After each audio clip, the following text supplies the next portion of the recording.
Dito sa Papa Dudut Stories, ikaw ay hindi Isang magandang gabi po sa inyong lahat, Papa Dudut, at sa mga libu-libo ninyong taga-subaybay.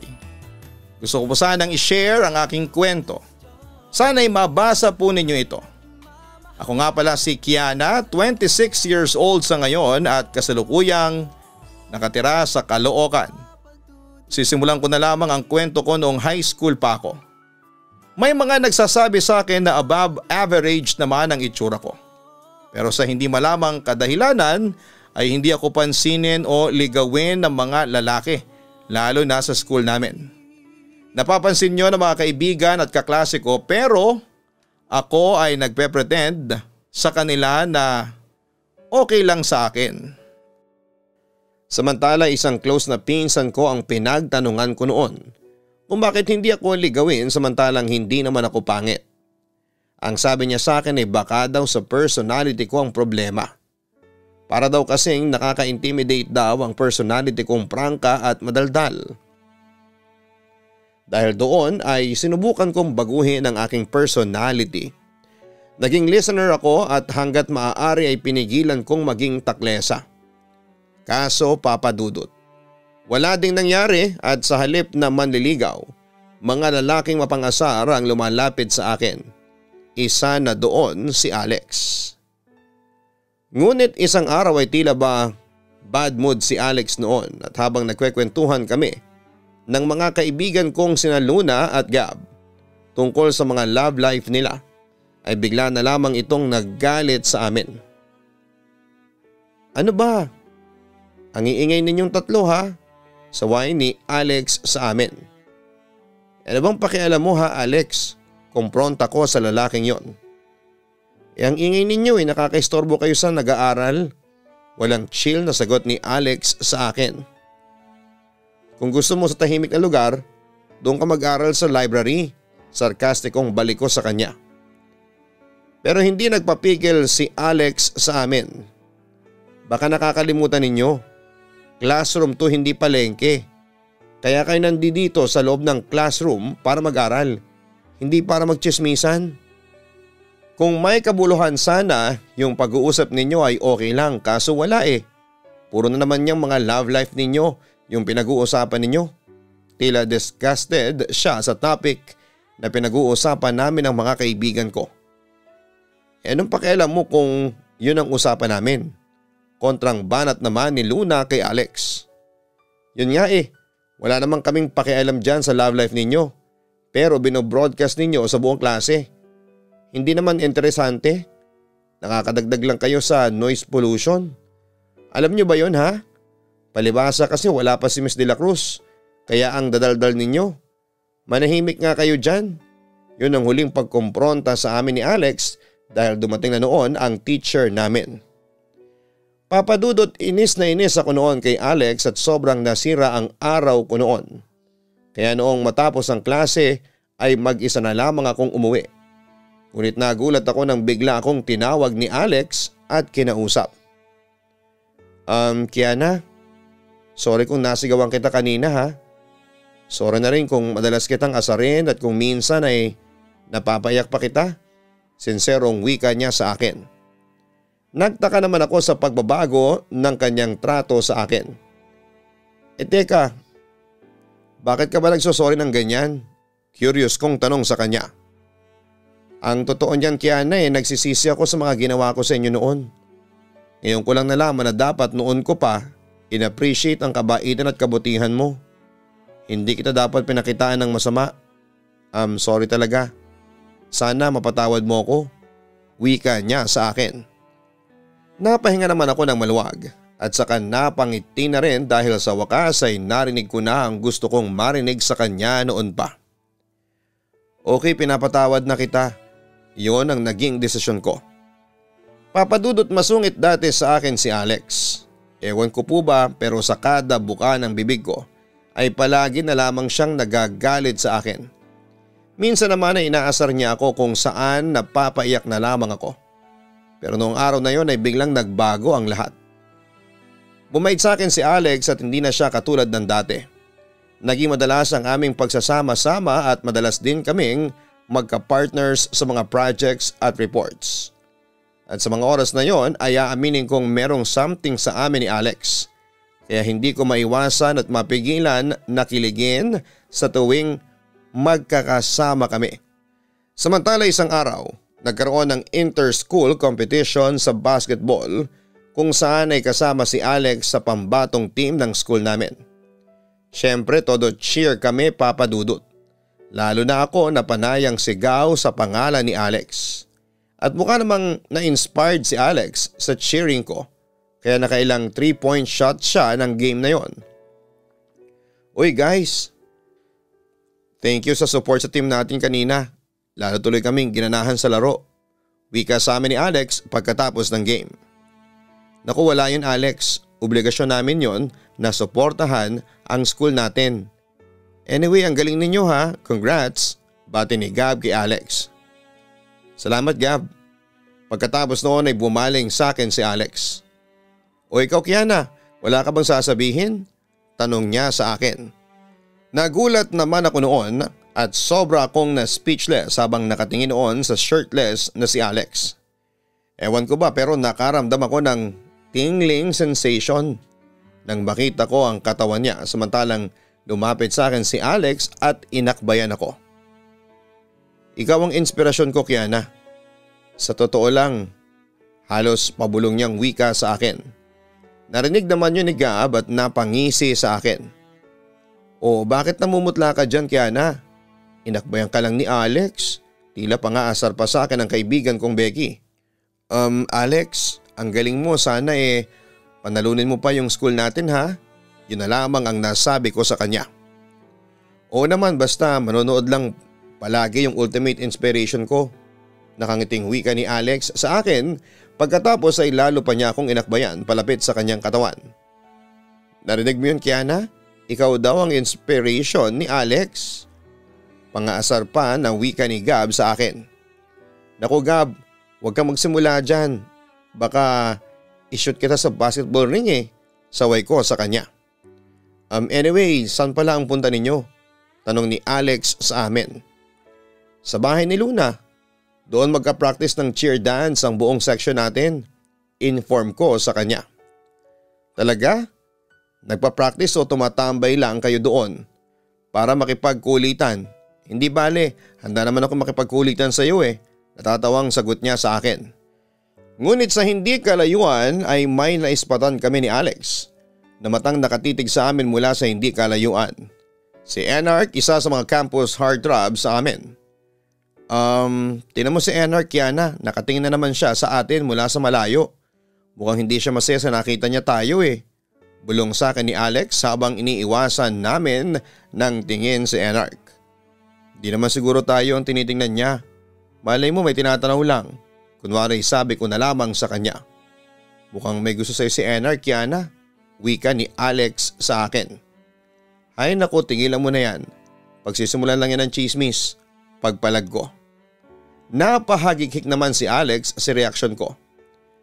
Kung sa bagay mukhang hindi mo naman siya magugustuhan kasi iba ang crush mo Kiana, alam ko na kung sino ang crush mo. Tila nangaasar na sabi niya. Pwede ba? Huwag kang mang-asar dyan.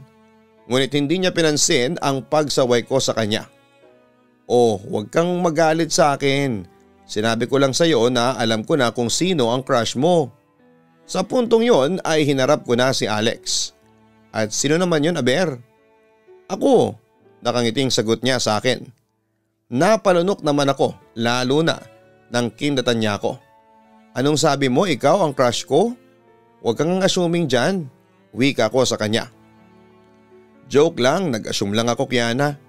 Hindi ko naman talaga alam kung sino ang crush mo Natatawa niya ang sagot sa akin. Asa ka pang magkakakrush ako sa iyo? Kunwari sabi ko noon kay Alex. Pero deep inside ay aminin kong napapalunok ako lalo na kapag nakikita ko ang kanyang katawan. Pero papadudot. Hindi ko masasabing crush ko si Alex dahil paiba-iba ang mga nararamdaman ko noon. At saka may secret crush na kasi ako noong mga panahong yon. Si Enark. Kaya kahit na kinikilig ako kay Alex ay hindi sumagi sa isipan ko na magiging kami sa hinaharap. Anyway, napansin ko naman kay Enark na tila hindi maganda ang mood niya sa tuwing nakikita niya kami ni Alex na magkasama. Kaya isang araw ay nagpapansin na sa akin si Enark. At nakumpirma ko ngang totoo yun. Nang aminin sa akin ang kaibigan at sidekick niyang si Jerry. Samantala hindi naman direkta nanligaw si Enark sa akin, Papa Dudut. Pero alam ko na may gusto siya sa akin.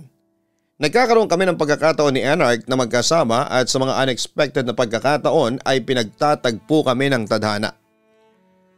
Enark, nung isang araw pala may nasabi sa akin si Jerry. Panimula ko nang mapag-usapan namin ang kanyang kaibigan. Ha? Ano na naman yun? Tungkol saan ang sinasabi niya sa'yo? Tanong niya sa akin. Nasabi sa akin ni Jerry na kaya ka daw masungit sa akin minsan kasi nakikita mo ko na kasama ko si Alex. Naiinis ka raw kapag nakikita mo kaming sweet ni Alex. Ano?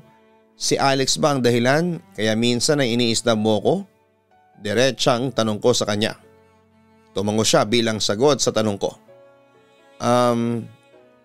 Kayo na ba ni Alex? Curious na tanong pa niya sa akin. Kaibigan ko lang siya, wala kaming relasyon. Huwag kang mag-alala.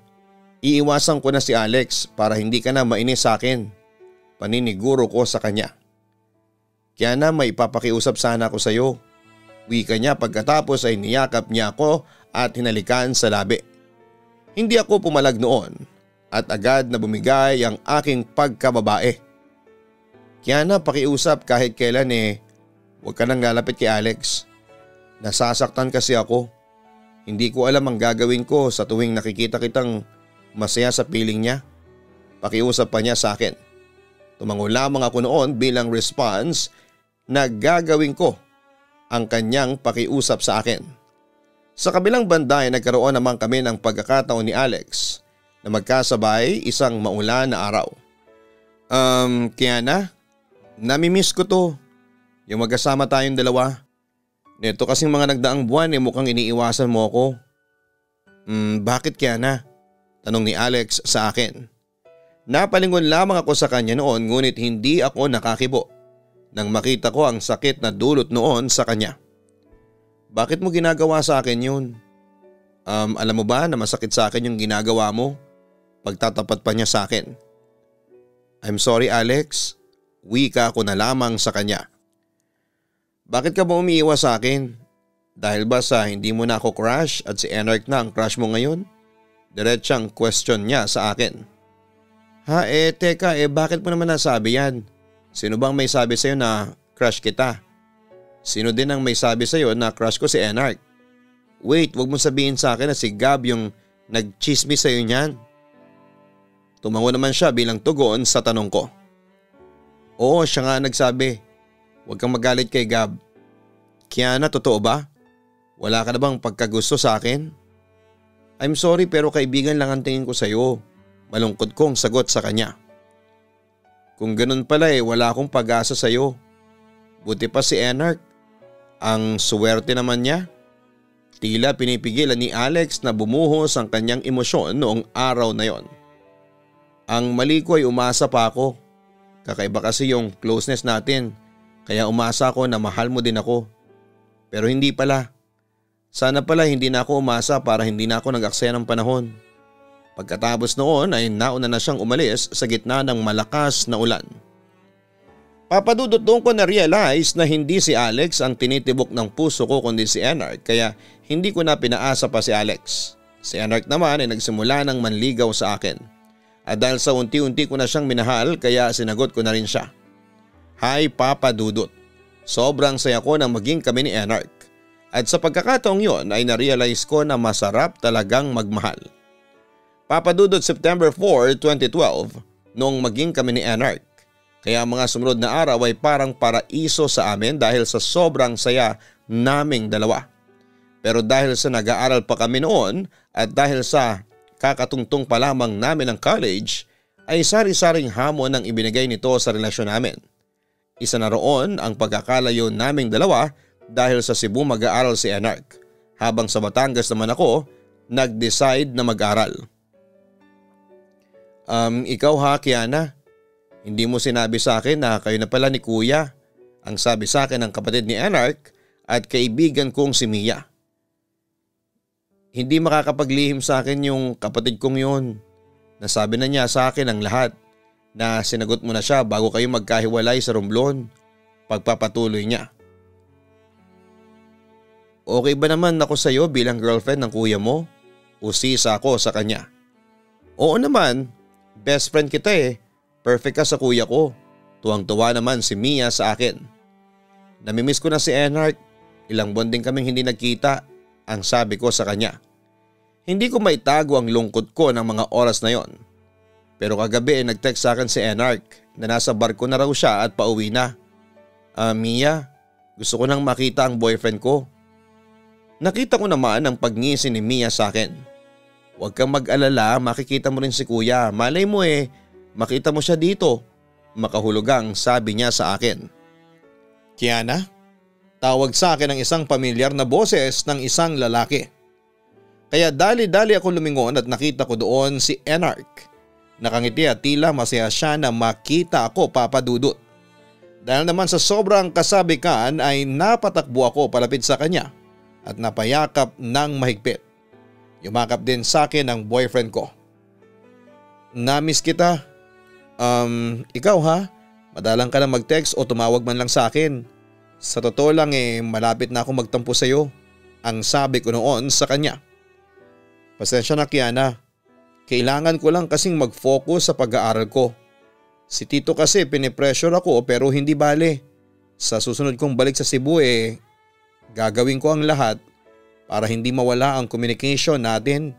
Yun naman ang pinangako ni Enark sa akin. Enark, hanggang kailan ka dito sa Batangas? Usisa ko sa kanya.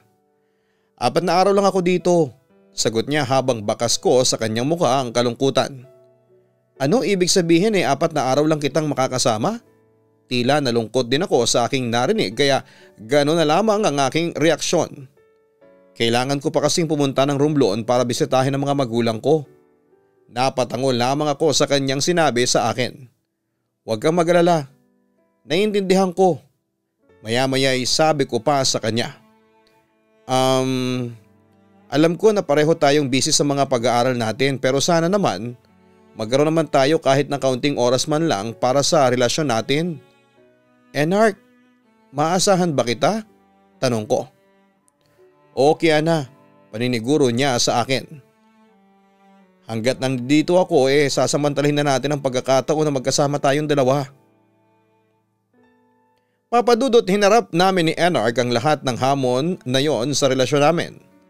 Nandoon yung kawalan ng oras dahil tutok kami sa pag-aaral. Dahil doon ay bihira na lamang kaming mag-usap sa telepono at madalang kaming magkita, siguro'y 2 beses lamang sa isang taon. Nung una'y nakakaya pa namin yon pero dumating din ang panahon na parang mas kailangan ko ang personal niyang presensya. Kaso hindi kami magkasundo noon ni Enark sa bagay na yon kaya nauuwi kami sa madalas na tampuhan. Samantala isang gabi isang tawag ang aking na-receive noon. Hello Kiana? Tanong ni Enark sa kabilang linya. Nasaan ka na? Agad kong tanong sa kanya nang marinig ko ang kanyang boses. Nandito sa bus station, tipid na sagot ni Enark. Bakit hindi ka nagpaalam sa akin? Kumpronta ko sa aking boyfriend. Bakit hindi mo man lang ako hinintay na umuwi bago ka umalis? Tila nagtatampo na ako noon sa kanya. Sorry Kiana, tanging nasagot lamang niya sa akin. Yan naman kasi ang hirap sa iyo Alis ka ng alis. Tapos babalik ka lang kung kailan mo gustong bumalik. Ano ka ba naman Enark? Hindi na nga tayo madalas na magkakasama tapos eto pang ginagawa mo. Alam mo nakakainis ka na talaga. Sa puntong yon ay sumabog na ang aking emosyon. Sorry na, huwag ka nang magalit. Nag-aalala niyang wika sa akin. Ganito na lamang ba talaga palagi ha Enark? Palagi na lang bang long distance ang relasyon natin? Sa totoo lang nakakasawa na yung ganitong sitwasyon natin Agad naman nagsalita si Enark para sagutin ako. Anong gusto mong gawin ko? Tumigil na ako sa pag-aaral para lang makasama kita? Hindi naman pwede yun. Paano naman ang kinabukasan ko ang magiging kinabukasan nating dalawa. Ngunit hindi ako nakumbinsi ng kanyang sagot. Ano bang plano mo sa relasyon natin ha? Hanggang text at tawagan na lang ba tayo? Okay lang sana kung regular ka nagte-text o tumatawag sa akin kaso once in a blue moon lang. Nark, almost 4 years na tayong ganito. Hindi ka ba nagsasawa doon? Tanong ko pa sa kanya. Akala ko ba naiintindihan mo ah? Kiana, ilang beses ko nang sinasabi sa iyo na kailangan kong mag-aral. Ngunit hindi pa natatapos ang kanyang sinasabi nang bigla na lamang akong magsalita. Pero kailangan ko rin na maramdaman mula sa iyo na mahalaga ako sa iyo. Na may panahon ka para sa akin. Yun lang naman ang hinihingi ko sa iyo bilang girlfriend mo. Kaunting panahon lang. Insist ko sa kanya. Gustuhin ko mang ibigay sa iyo yun kaso hindi ko talaga maibigay eh. Tila sumusukong sagot ni Enark. Kung ganun pala dapat hindi ka na lang na girlfriend. Enark, mukhang nakakaistorbo na yata ako sa buhay mo eh. Sige, para mawalan ka na ng sagabal sa buhay lalayo na lamang ako sa iyo. May halong pagbabantang wika ko. Kiana, halata noon sa boses ni Enark na tutol siya sa mga sinabi ko. Nagpatuloy lamang ako. Magkanya-kanya na lang siguro tayo. Ano Enark? Sa pagkakataong yon ay narinig kong huminga ng malalim si Enark. Pagkatapos muli siyang nagsalita. Gusto ko makipaghiwalay na sa akin? Sige, go on. Kung yan ba ang gusto mo Kung saan ka masaya, sige gawin mo. Hiwalayan mo ako. Hamon niya sa akin. Nagulat naman ako sa kanyang sinabi. Noon ay hindi ko na kayang pigilan pa ang pagdaloy ng aking emosyon. Hindi yan ang ine-expect kong sasabihin mo. Naiiyak na sabi ko sa kanya. Anong gusto mong marinig sa akin? Na pigilan kita sa gusto mong mangyari? Kaya na sa totoo lang nakukonsensya na rin ako sa ginagawa ko sa iyo. Wala akong kwentang boyfriend. Wala akong binigay sa iyo kundi sama ng loob. Alam mo, you deserve someone better. At mukhang hindi ako yon. Wika sa akin ng boyfriend ko bagamat nararamdaman ko rin ang sakit sa part niya habang binibitawan niya ang mga salitang yon. Maglilimang taon na tayo Enark. Sasayangin lang ba natin ang lahat ng ala-alang binuo natin? Umiiyak na tanong ko sa aking boyfriend. Kung hindi ka na maligaya sa akin Kiana, kung gusto mong maghanap ng iba, sige, bahala ka. Hindi kita pipigilan. Pagtatapos niya. Pero bago niya ibaba ang phone ay agad akong nagsalita sa kanya at ibinuhos ko na ang lahat ng gusto kong sabihin. Yan lang naman ang gusto mo, hindi ba? Ang mawala ako sa landas mo? Alam mo Enark, disappointed ako sa iyo. Ngayon ko napatunayan na wala pa ng halaga sa iyo yung halos 5 taong pinagsamahan natin. Sige, kung ayaw mo na, ayaw ko na rin. Goodbye. Doon ay ako na ang nagpatuloy ng aming tawagan. Iyak ako ng iyak noon Papa Dudut. Hindi ko na-expect na doon magtatapos ang aming relasyon. Pero naka-receive ako ng text message sa kanya. Mahal kita Kiana. Kaunti na lang ang pagtitiisan natin at matatapos din ito. Isipin mo kung kailan nasa malapit na tayo saka pa tayo susuko. Huwag naman Kiana, ipaglaban natin tong relasyon natin ito. Huwag nating sirain yung 5 taong binuo natin. Please, magtiwala ka lang sa akin, maniwala ka. Darating din ang panahon na magkakasama rin tayo ng matagal.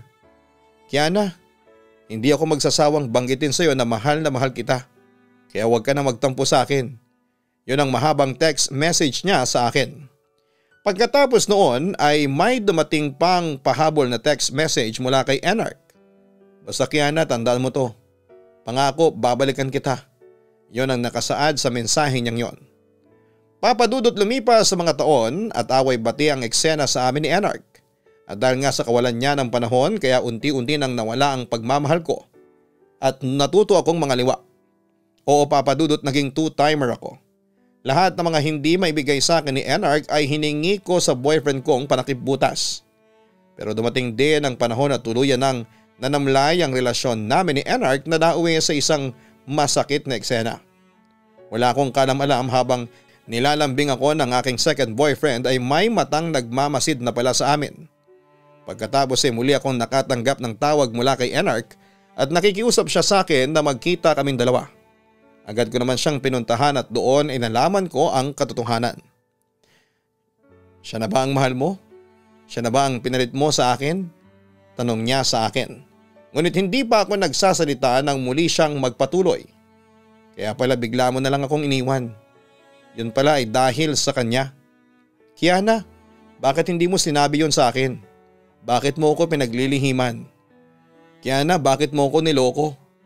Pagkatapos noon ay nalaman ko na nakita pala ako ni Enark na nakikipaglambingan sa ibang lalaki. Sana naman ay nakipaghiwalay ka sa akin ng maayos. Muling wika sa akin ni Enark. Paano ako makikipaghiwalay sa iyo? Wala kang ang panahon sa akin, hindi ba? Hindi kita makausap.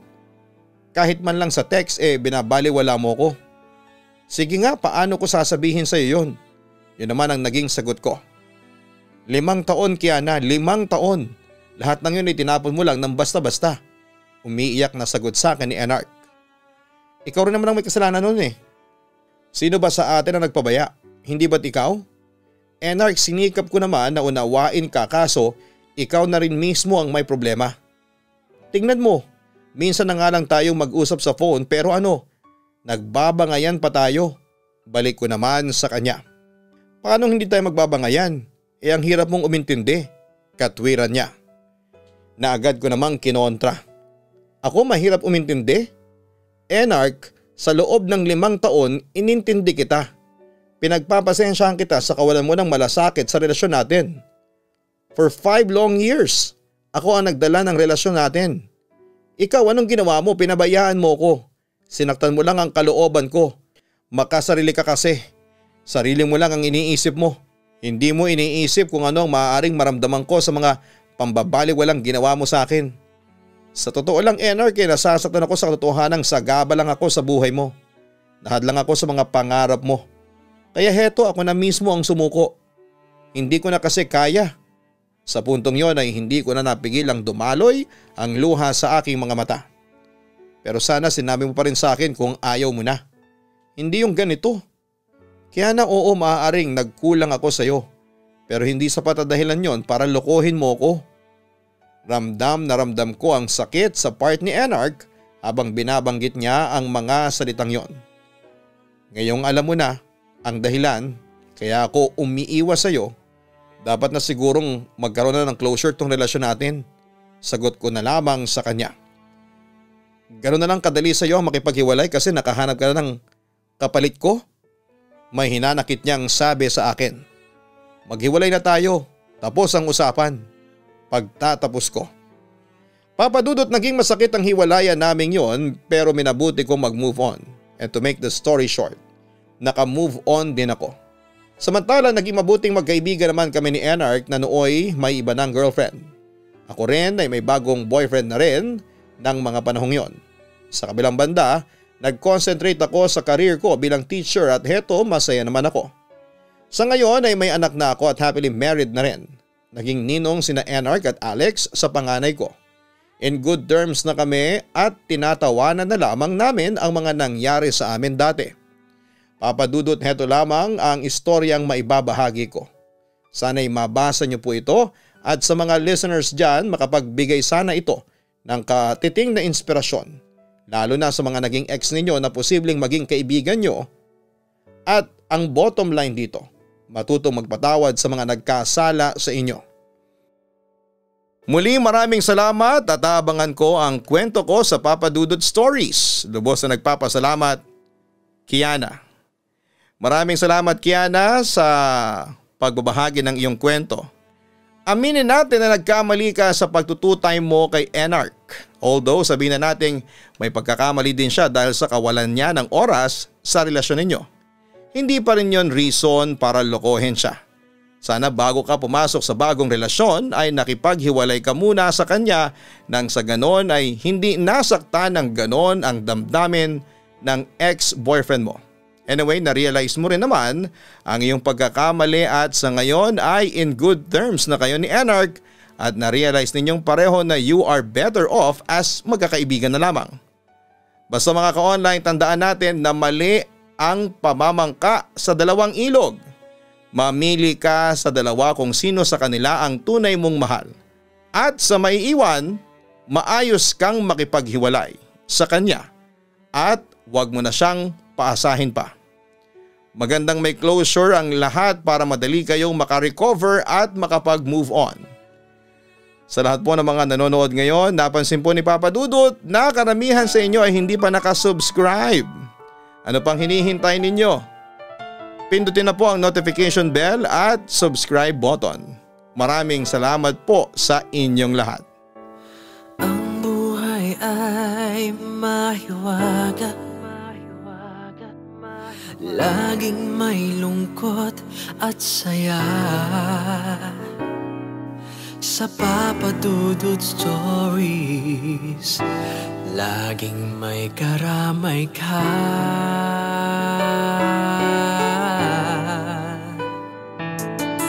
Mga problemang kay bigat, dito ay pakikinggan ka. Sa Papa Dudut Stories, kami ay iyong kasama. Dito sa Papa Dudut Stories, ikaw ay hindi nag-iisa.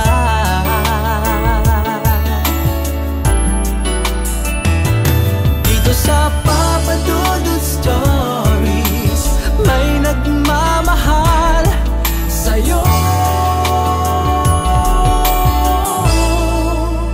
Papa Dudut Stories,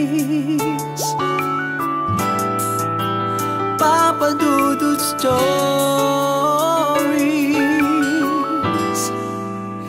Papa Dudut Stories.